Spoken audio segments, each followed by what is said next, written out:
Rasul sallallahu alayhi wa sallam tells us, I want you to listen to this beautiful hadith, which is in Bukhari and Muslim. He said, كيف بكم? What will you do when?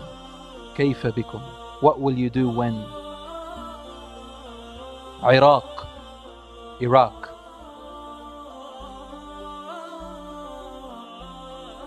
منعت العراق قفيزها ودينارها.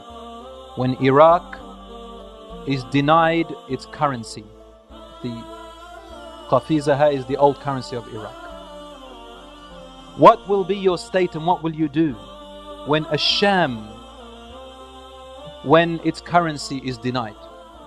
And what will you do when Egypt, its currency will be denied? And you return to where you began in the first place. What does this mean? When Iraq is denied its currency, when a country falls, its currency falls as well, doesn't it? And you no longer deal with its currency. Another currency replaces it. Al-Rasul ﷺ, or the narrator of this hadith, the Rasul ﷺ was asked, how will it fall? And he said, by foreign intervention. Foreign intervention. Al-Ajam. So Iraq's currency will fall by the invasion, and another currency will replace it. Then, after that, he placed it in sequence. Asham's currency will be denied. So Asham as a nation will fall. Again, another currency will replace soon, and it has to be by a foreign intervention. Currently, we see only one part of it, inside. It's a bigger picture than what you think. Yes, this is one part of it. Yes, there are oppressors. There is an oppressor in there. Yes, there are oppressors. Yes, it is there. However, it is it is one of the rocks, one of the plots within the bigger plan. Then Rasul ﷺ said, after Asham, he mentioned Misr, Egypt. You think it's over for Egypt right now? According to this hadith, which is in Bukhari and Muslim, something else is coming up. When the currency of a nation falls, it means that the country itself falls and there is an invasion. As Rasul ﷺ mentioned over here. It's not happened to Egypt yet.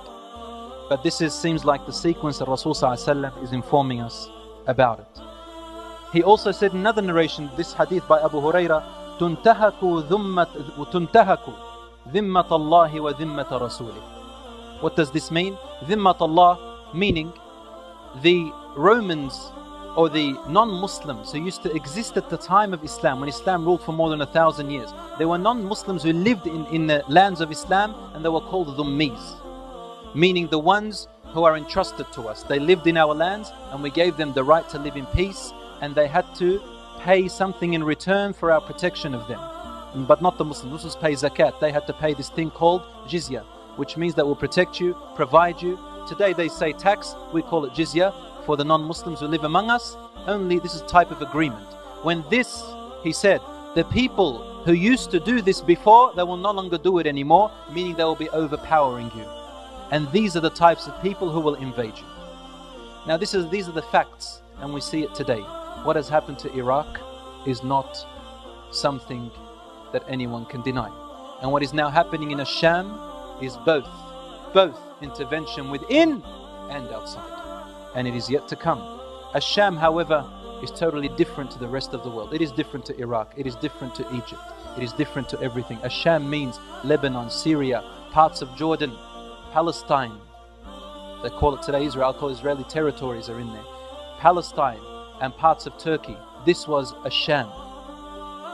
And you know when after World War I what happened?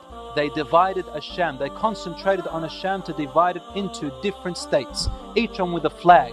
And they turned the Arabs and Turks against each other because we were once one nation. It was called the last Khilafah al-Uthmaniyah, because we became materialistic and our pride of lineage and our pride of nationalism and our pride of racism crept into us. This was the best way to plot and plan to break us apart.